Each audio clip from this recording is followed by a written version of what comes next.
আপনি এই ২৭ কেন্দ্রের তো প্রভারী, আমাদের কাছে একটা অভিযোগ আসলো কিছুক্ষণ আগে নাকি প্রভাত চৌধুরীর প্রাক্তন সিপিএমের প্রাক্তন বিধায়ক ওনার উপর নাকি সিপিএম দলের থেকে গাড়ি দিয়ে আক্রমণ করার একটা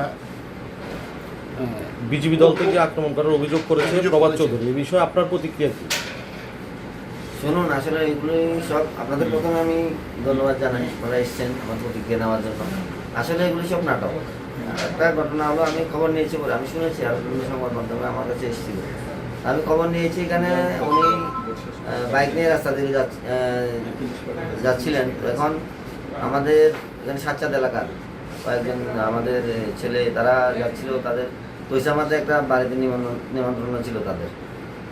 তারা যখন যাচ্ছিল, এটা একটা টার্নিংয়ের মধ্যে দুর্ঘটনা ঘটে, বাইক আর গাড়ির মুখোমুখি সংঘর্ষ হয়।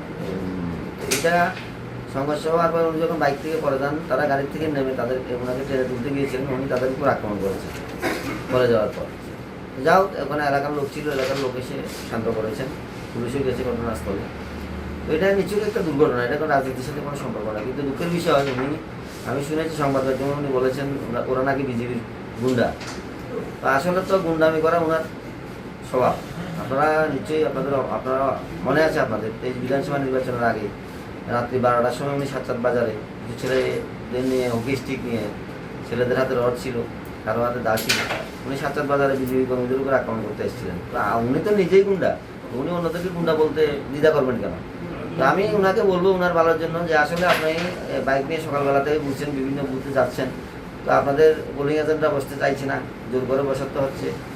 এরপরে আপনাদের অবস্থা দেখে, সিপিএম দলের অবস্থা দেখে ওনার আসলে রেজাল্টের ফলে উনি কী বলবেন, কেন এমন দশা হল বা কেন জনগণ তাদেরকে প্রত্যাখ্যান করেছে। তো এখানে একটা ইস্যু বানাচ্ছে, বলছে ওনাকে নাকি মার্ডার করার জন্য।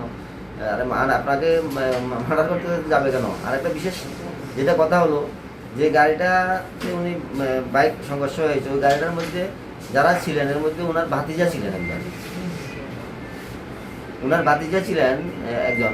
আত্মীয় স্বজনের ব্যাপার, এখানে ওনার ভাতিজা ওনাকে মারতে যাবেন।